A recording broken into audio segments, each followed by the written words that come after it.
Well, my name is Mark Gossiaux. I'm an associate professor in the Department of Philosophy. I've been at Loyola for about 12 years now. I had been chair of my department for about 6 years. And I specialize in the history of medieval philosophy, so I'm interested in history of ideas. Sometimes I teach courses in ancient philosophy. I teach in the common curriculum as well. I'm interested in classical metaphysics. My research focuses on 13th century philosophy, actually especially figures like Aquinas and actually the aftermath of Aquinas too. So it is actually scholastic philosophy, the philosophy of the schools, of course, yes. So Aquinas was associated with the University of Paris. So that's actually the area where I'm most interested in, sort of retracing the main sorts of figures and the central ideas that we see coming out of people who were in that environment. So when we teach a course on medieval philosophy, we generally pick up with the sort of the end of the ancient period, which would be roughly the fall of Rome, and it's a very long period. So we trace it out to, I stop my course at about the 14th century, maybe mid 14th century. So it's a fairly long period. It's a 1,000-year period. So the period feeds off of, in many respects, ancient philosophy. And it's a very multicultural area as well, insofar as you have a very strong Arab influence on Latin thought as well. So it's an interesting period. It's, for students, it's a bit novel because anything that involves the word medieval usually has a pejorative sort of meaning. People think of torture and all sorts of things of that sort. While there was some of that going on, that doesn't certainly define the entire period. So it's an interesting period because many of the issues and the questions and the things people were talking about are very much of interest to us today. So we have a lot in common with them. Helping understand, for example, the faith-reason relationship, which is certainly very important today. We're at a Catholic university where we have that identity as well. Of course, the actual medievals were very good in terms of thinking about that. Well, I think there's some truth in that. We think of modern science as beginning maybe in about the 16th century, the end of the 16th century, beginning of the 17th century. And of course, modern science begins with that sort of breaking away from that sort of what we might call sort of scholastic medieval worldview. But you already see antecedents of that in the Middle Ages. So, for example, in the Great Condemnation of 1277, where the Church condemned 219 propositions, and about 170 of those had to do with actual philosophy. Many of them had to do with Aristotle's natural philosophy. So if modern science is sort of breaking apart from a sort of older Aristotelian worldview, you already see antecedents of that in the actual Middle Ages itself, which is very interesting. Second aspect we associate with modern science is the use of things like mathematics to understand nature. You already have a little bit of that going on actually in the Middle Ages itself too, around that 1277 period. So there are antecedents to modern science there, definitely. Well, I think it's always a challenge to get students interested in philosophy itself. I think the strategy that I would use is to show them that actually philosophical questions grow out of everyday experience. So there are questions about how we ought to live, what kind of a person ought I to be, what kinds of things are in the world itself, you know, what kinds of beings are there, we might say. But just the real, what we might call the existential issues. Now those are of concern to everybody, I think, because we have a life to lead, we have to act in the world, and so those are precisely the questions that actually philosophers deal with. So whether people realize it or not, they're already engaged in some level of thinking that is basically involves philosophy. So what philosophy that you study in school is a much more rigorous way to actually look at those questions, to take the beliefs that you have about those issues, to think very carefully and critically about them, and to try to come to some actually better understanding of those issues, or maybe to turn your beliefs into some sort of knowledge, or at least to ground your beliefs. Well, I think so. I certainly, what philosophy has always been very interested to do is to cultivate the mind, but certainly we, especially at a place like Loyola, which is a Jesuit university, we pride ourselves on trying to actually develop the whole person. That's a nice classical theme. So the mind is not actually separate from action. So in actually cultivating the intellect, we are all hopefully also forming someone's character as well. We make them into better people, because we are social animals after all. We do live with other people. And so while truth is a very important theme, we want to pursue truth. We don't pursue it for our own selfish ends. Also, we see that truth and actually goodness and also actually beauty are fundamentally the same. So in actually pursuing the one, you're also cultivating the others. Well, I think it's a very serious question. Why should I study philosophy at all, basically? College is very expensive, certainly. The world's a tough place now. It's not, you're not always guaranteed a job when you graduate college, and finding your way is not at all easy, certainly. Well, I guess a flip answer to that question would be, why not study philosophy, of course? It's certainly no worse a course of study than any other field. But that's not really a satisfactory answer, of course. So the way that I talk about this with my own students is that you come to college basically to complete your education, to sort of continue to form yourself, but also to acquire sort of lifelong skills. And certainly in the tradition of the liberal arts, of course, we're not really concerned about passing on a trade, but really just sort of forming, in some sense, the whole person, to give you the intellectual skills, to sort of help you to sort of cultivate your own character, as it were. These are lifelong skills. So I would say that the liberal arts help to cultivate those lifelong skills. It's very hard to know what jobs are going to exist. When I was in college, I came to college, I did not know what I was going to study or what I was going to major in. I didn't really know all that much about the world, but I was curious. I wanted to find out things. And I fell into philosophy because I just loved the questions that were talked about. I loved arguing about them as well, and I loved the challenge of reading these texts. So, and I think about the jobs that were available at that time, that was quite a few years ago, and the jobs that exist now for people, and they're not at all the same. So I think it's very dangerous to prepare yourself for a specific job that may not exist in 5 or 10 years when you graduate from college. It seems to me that's very important to sort of develop and to sort of cultivate these really lifelong skills. So being able to read carefully, being able to think through an argument, being able to reconstruct what someone is saying, to find weaknesses in it or else to support it. These are crucial lifelong skills that philosophy really does help you to cultivate. So in that sense, philosophy is extremely useful. So it's not about looking up and asking why the sky is blue, after all. I tell my students it's not my job to actually figure that out. If you want to learn about that, go ask a physicist, perhaps. Well, I think there is an interest, at least there had been, I think there still is an interest among some Fortune 500 companies in sort of, especially with classical philosophy. So there was a fellow who had been chair of the philosophy department at Notre Dame, probably making a fair amount of money.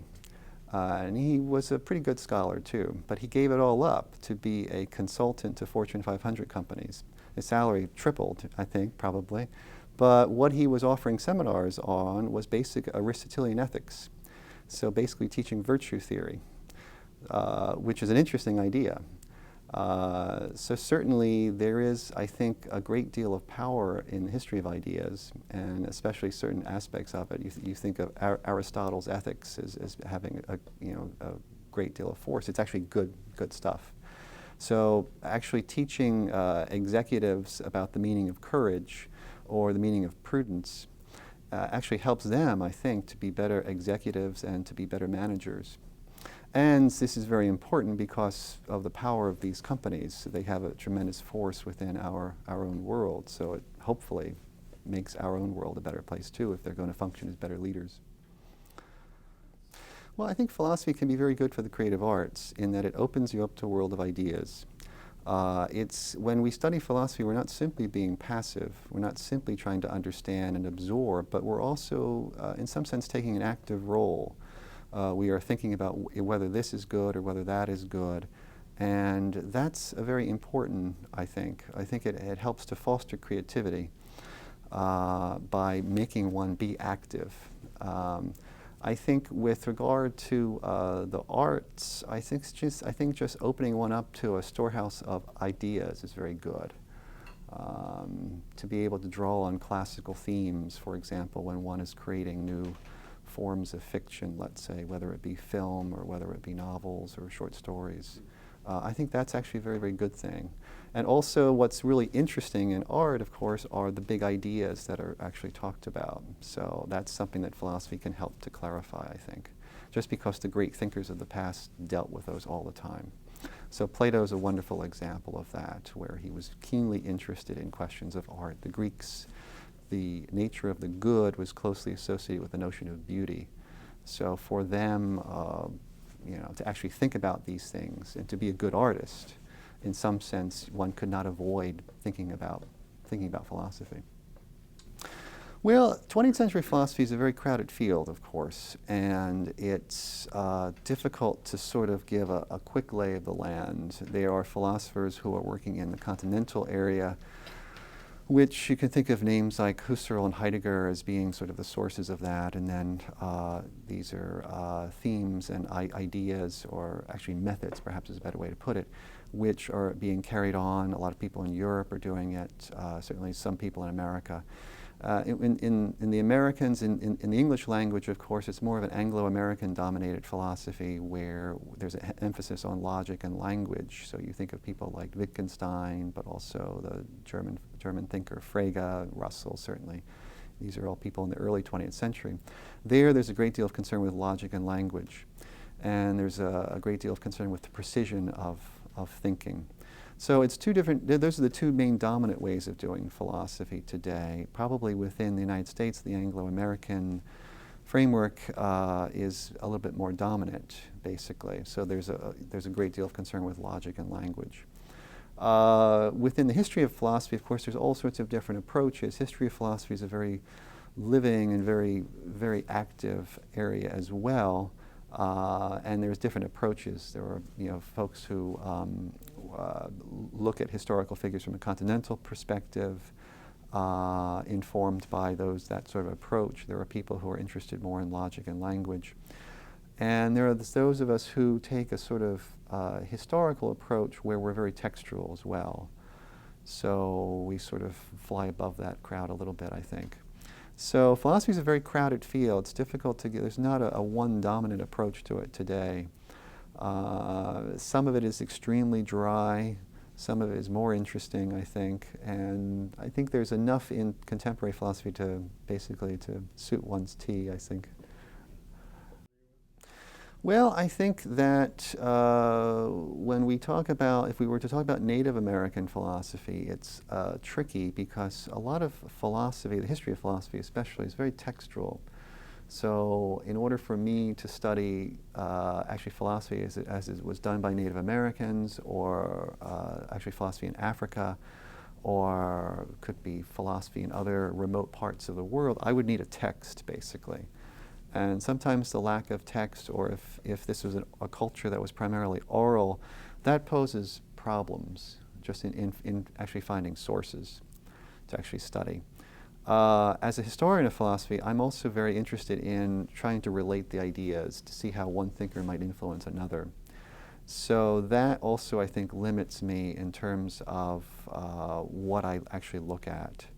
So I may not pay attention to certain areas or certain cultures just because they didn't seem to have much contact with these mainstream thinkers, which is not to say that that they didn't come up with interesting ideas. It's just that I don't have a lot of evidence for me to sort of work with, which is unfortunate, but it often happens that way. So I see my work as more or less putting together a jigsaw puzzle.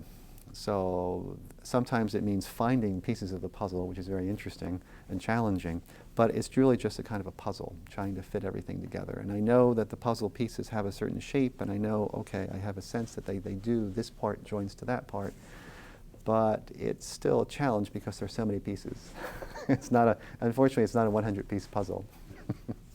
Eastern philosophy is something that I would like to learn more about. I don't have a deep background in it, basically. I know scholars who are very interested in the comparison of Eastern thought with Western thought, and certainly there are comparisons that can be made. I know a scholar who does really good work comparing Confucian ethics with Aristotelian ethics, for example. And that kind of cross comparisons are very interesting, actually. And may help to, the one area may help to shed light on the other.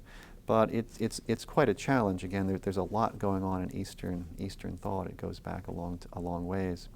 At Loyola, we do have a couple of courses in Eastern thought. I think we would like to be able to offer more of them.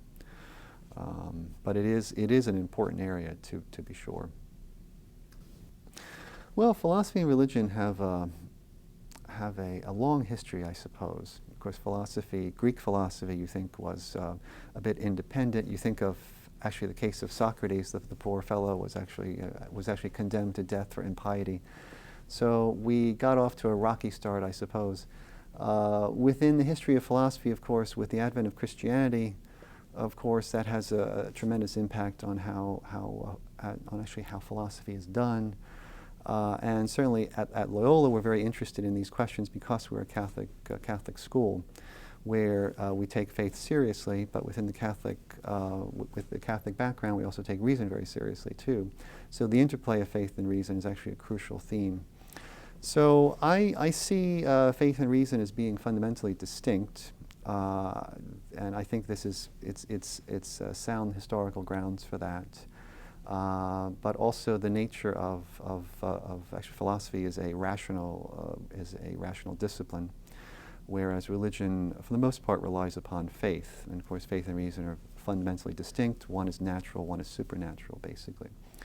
Within Catholic thought, of course, we usually speak of a harmony between faith and reason, so that when reason is working properly, it really doesn't contradict the teaching of faith.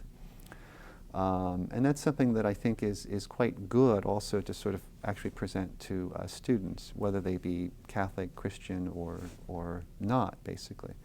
Because there's a certain sense in which religion is thought of in very, very, very, very pejorative terms today, that we have this conflict between science and religion.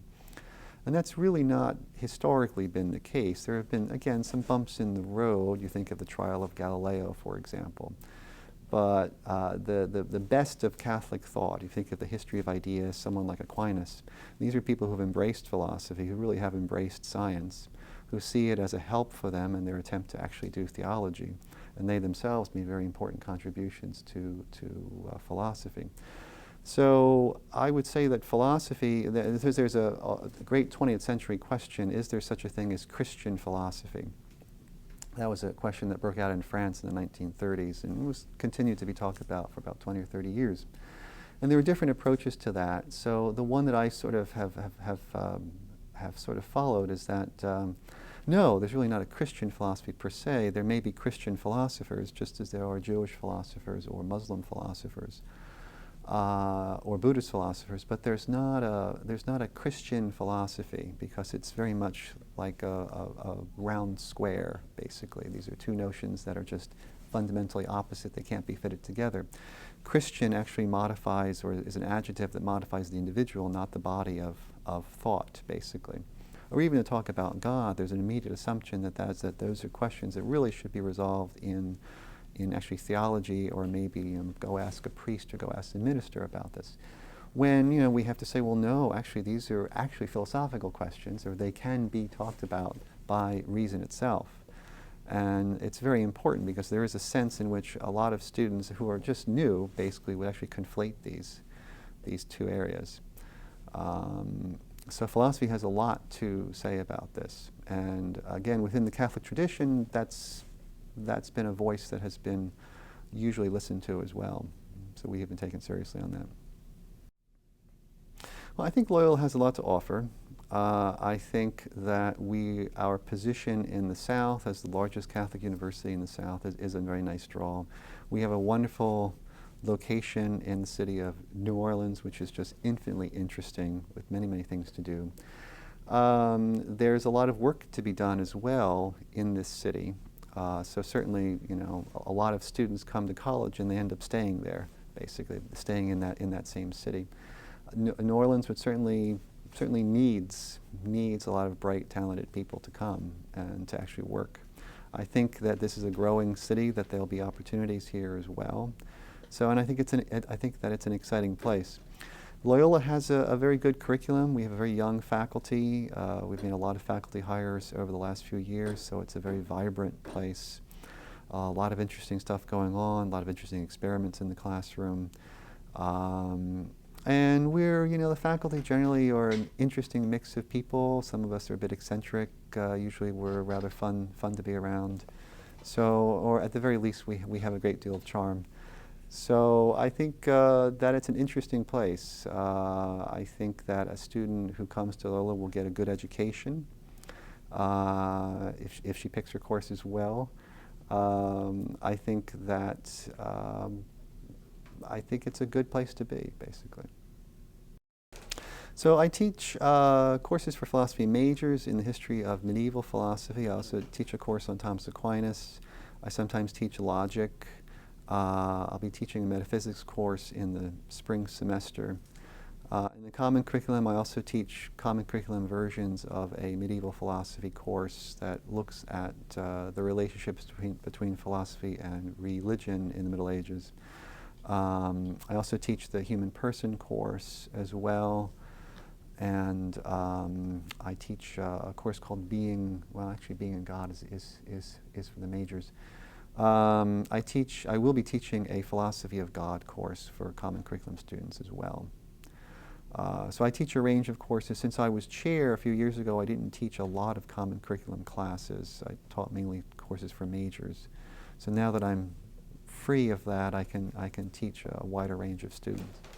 So when a freshman comes to Loyola, generally the first course that he would take in philosophy would be the human person course, which is a fairly new course. We changed our curriculum a few years ago. We had a standard intro to philosophy course, which was basically a hodgepodge of problems, and we changed that course to make the course center around a single theme, namely the human person, which is, of course, a wonderful course which is meant to unify the students' first-year experience, really, and it's very, very central to the entire Jesuit notion of the education of the whole person.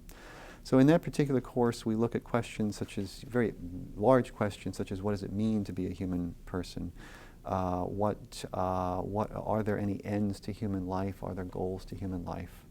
How does the mind relate to the body? Generally, this basic question, who am I? And we look at that. There's a range of questions associated with that broad topic. But we also try to introduce students to some of the great past and present thinkers who are wrestling with those questions. So again, it's to engage the student in a very first pass in some very deep questionings that really are at the center of their own concerns as well, because like it or not, we're human beings after all. And we do have to live our lives, and so we have to sort of plan out how to live our lives. And these broad questions, I think, help to provide a framework within which we can sort of map out our place in the world. So, and it's also a course where we really expose them for the first time in actually reading a philosophical text to sort of show them what philosophy is. So in that sense, it's a very exciting course to take. Most students come to college having no idea what philosophy is. To the extent that there are bookstores that still exist in the world, there's usually a shelf in those bookstores about metaphysics, which involve channeling spirits and talking to the dead. I tell my students it's a wonderful thing to get in touch with your long-lost Uncle Charlie, but that's not what I'm going to teach you in this particular class. That's not what you're going to be reading when you read Aristotle talking about metaphysics, or when you hear about Plato's idea of the good, for example. So philosophy is interesting. We actually get at those interesting questions, but it can be hard work as well. And what I think students have to brace themselves for is that the questions don't really have easy or set answers. And that's one reason, is because they're very difficult. Some of the most difficult questions that you can raise, but yet they're really important. There's a wonderful line in Plato's Apology where he says that the unexamined life is not worth living.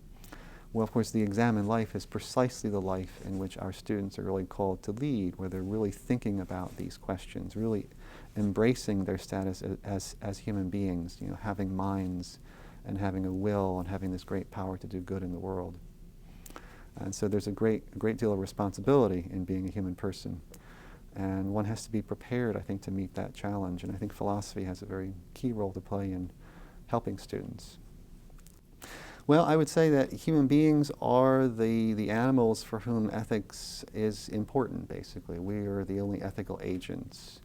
I would say ethics, in order to be able to engage in ethical action, you have to be rational, you have to be at least capable of higher level thinking. So ethics is definitely a human concern. For the Greek thinkers, ethics was sort of the goal of any sort of philosophical thinking, basically. In that the best life, if you ask Aristotle or if you ask Plato this, the best life would be the life of a philosopher, basically. So thinking and action are thinking and acting are very, very closely related to each other. And of course, the good for Plato becomes the most important thing to know about, basically. So ethics, we do offer ethics. We offer a number of ethics courses at Loyola. The philosophy department really staffs quite a few of those. We have courses in applied ethics. We have courses in general ethics. There's a course in moral problems that will look at some of the great moral issues, basically.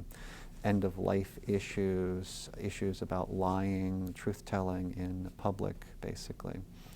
So, and ethics is extremely difficult. The goal of those courses, the goal of studying ethics is to be able to help students to really develop an ethical framework, to be able to arrive at ethical positions and to be able to justify them, basically, to be able to give reasons for why one does what one does, basically.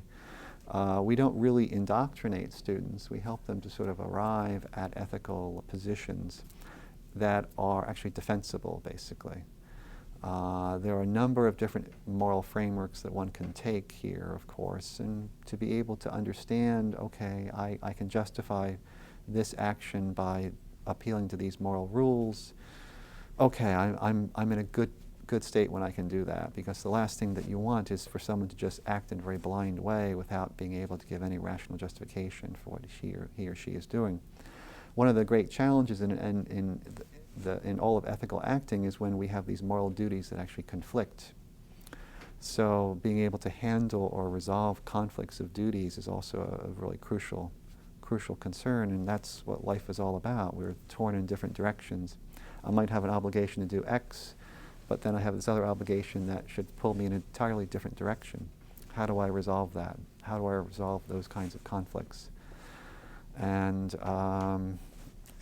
studying ethics, thinking carefully about what's implied with those kinds of choices, that's crucial. One of the goals, I think, in studying philosophy is to help students, to help oneself, I suppose, arrive at some sort of consistency. Life is very complex, after all. Our obligations are often take us in very, very different directions. So if there are a set of principles that we use, or that we arrive at, that will guide us, that will guide us in our actions and actually guide us in our various commitments, we want those principles to be consistent. We want them to yield results that do not actually contradict each other. It's certainly very possible for people to be in various quandaries where they are very, very, very conflicted because of that, and we want to try to root that out, certainly. And I think some sort of reflection will certainly be good there. We've had a pretty good, we have a pretty good set of majors. We have been very blessed in that. The philosophy program at Loyola has had, I think, since I've been a member of the faculty, it's been about 12 years, I think we've had a high of maybe about 63 or 64 majors. We generally carry between 30 and 45 majors on average, basically, depending on our enrollments. Our students have gone on to various schools. They've gone on to law school. Some have gone on to study medicine. Some have gone on to graduate school, actually, for higher studies in philosophy. We've been very blessed. The philosophy department has produced the only Rhodes Scholar that Loyola has. We've produced the only Marshall Scholar that Loyola has. Most recently, we have a Davies Jackson Scholar who graduated. who went on to study philosophy at actually Cambridge University. He's now entered the Jesuits too, so I guess we've covered all the bases there. So we've had really outstanding students over the years, and the department is very good at actually mentoring students for these sorts of prestigious awards. We take a really active role in sort of helping them. We make ourselves available to students, basically. So, and we've just been, I think, really lucky that students have found us interesting people to be around and find that we have something good to offer. I came to college undecided about what I would major in, and my first philosophy course was, I think, my second semester freshman year. And I went to Fordham University. My philosophy professor was a Jesuit, Father Lochran, who had been dean of the college also. He was an interesting character. At Fordham, there's a Jesuit barbecue in the August for all of the incoming freshmen. And that was back in the days when you had beer trucks on campus. And this was my first exposure to Jesuits, basically. Father Lochran was a Brooklyn-born lad who, a very burly Irishman, who I remember meeting him, and he was a great large fellow, and he with great big paws for hands, and he had 4 beers that he was holding in 2 hands with a cigar sticking out of his mouth. So I thought, this is an interesting fellow. So I signed up for his class in the springtime, and I really enjoyed it quite a bit. He took us through some themes in classical philosophy, mainly talking about ethics, basically. So I just loved the kinds of questions that philosophy raises. I loved sort of reading these old texts, basically. And I found it just more interesting than anything else, really. So, and then I took more classes, and I just enjoyed it more and more. At the end of my college years, I had the choice of whether to go to law school or whether to go to graduate school, and I wavered until the very last minute. And before finally deciding to go to graduate school. And I really haven't looked back, I think, since. I took my master's and PhD at Catholic U. Yeah. So I was exposed to Greek philosophy, medieval and modern. I wrote my dissertation on a figure in medieval philosophy. So it was a very intense sort of study. But again, I've enjoyed it quite a bit since. Certainly, it's a challenge to study medieval philosophy, mainly because of the sources. The medievals did not have a printing press, so everything was copied by hand, of course. So in order to study sort of medieval philosophy, we need to have the text, and which means for us today, we need to have some sort of a critical edition of the text. So you gather together all the handwritten text, basically, and you edit them, basically. That's a challenge, and there are scholars who actually do that, and it's intense work, basically. But there are a lot of works that have been written that don't have those critical editions. They only exist in a kind of manuscript form. That's a challenge, because these actual manuscripts are scattered all over Europe. We do live, thankfully, in an age today where we have these manuscripts often are actually digitalized, which is very wonderful. So I'm working on a figure where I have one of his works has not been completely critically edited. So there's about 25% of his work, of this one particular text, which only exists in a manuscript form. So, and there are 5 known actual manuscripts that exist that contain this writing. I have a digitalized copy of 3 of them, basically. So I can actually look at these manuscripts to sort of figure out, okay, this is the unedited part, basically. And what I would like to do, of course, is unless someone actually does it first, is to sort of finish that edition of that particular text, which is extremely tedious work to do, actually. But it's important if we're going to read that particular text.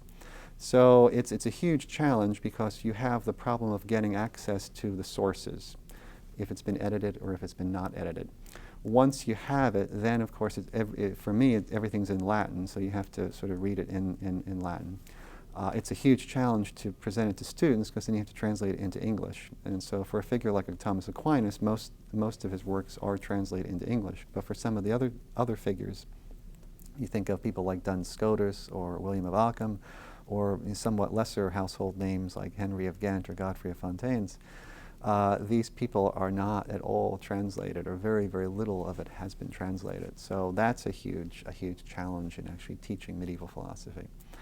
But it's an interesting period, and it's a very important precursor to modern thought. The great modern philosophers, they're all borrowing ideas that were first developed in these Middle Ages.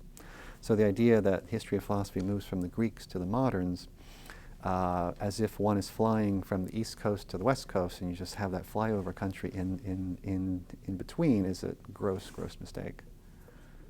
Well, Islam is very crucial, because if you think of the fall of Rome, means that Western Europe is plunged into the so-called Dark Ages, which is just this loss of contact with the great works of classical antiquity. With the rise of Islam, you have the cultivation, basically, of philosophy. So all the works that were lost to the West, all the works of Plato, the works of Aristotle, the works of the various thinkers after Aristotle, were never lost to the Arabs. And so when the high point of Arabic philosophy precisely coincides, basically, at least in part, with the Dark Ages for Western Europe. So when you get into the 9th, 10th, and 11th centuries, it's a wonderfully golden period. And of course, it's an exciting period as well, because it's unknown. So I have again friends who work on these figures, and it's just a treasure trove of text and figures. There's so much work to do. I think I tell people, had I known many years ago when I was in graduate school what various geopolitical events would have unfolded in the meantime, I would have studied Arabic philosophy, because I could go anywhere probably and get a job. It's a very hot subfield within the history of philosophy now. There are very few people who are trained to do it. Arabic is a very difficult language, and in order to do it well, in order to do Arabic philosophy well, you have to know Greek philosophy extremely well too. That's a huge challenge. But for anyone who's interested in sort of medieval Latin philosophy, the Arabs are hugely important as well. They all read them. All of these medieval figures read them, basically, especially the schoolmen, people like Aquinas. So figures like Avicenna or Averroes are quite crucial. Certainly, one can only be helped by having a knowledge of Arabic philosophy. We don't have a course on it. I don't read Arabic. I can read these Arabic writers in Latin. So one of my goals for the near future is to actually develop a course on actually medieval Arabic philosophy, which will look at figures such as Al-Farabi, maybe Al-Razi, but then focusing especially on Avicenna and also on Averroes, who are probably the most central ones for the various Latin thinkers. Arabic philosophy, it's kind of funny. People think of that as non-Western sometimes, but I always scratch my head at that, because it's no more non-Western than Latin medieval philosophy is, basically, because it's all feeding off of Greek philosophy. So, but it is an interesting area, but it's also challenging too. It's very hard. Well, I think one of the values of studying philosophy is it shows that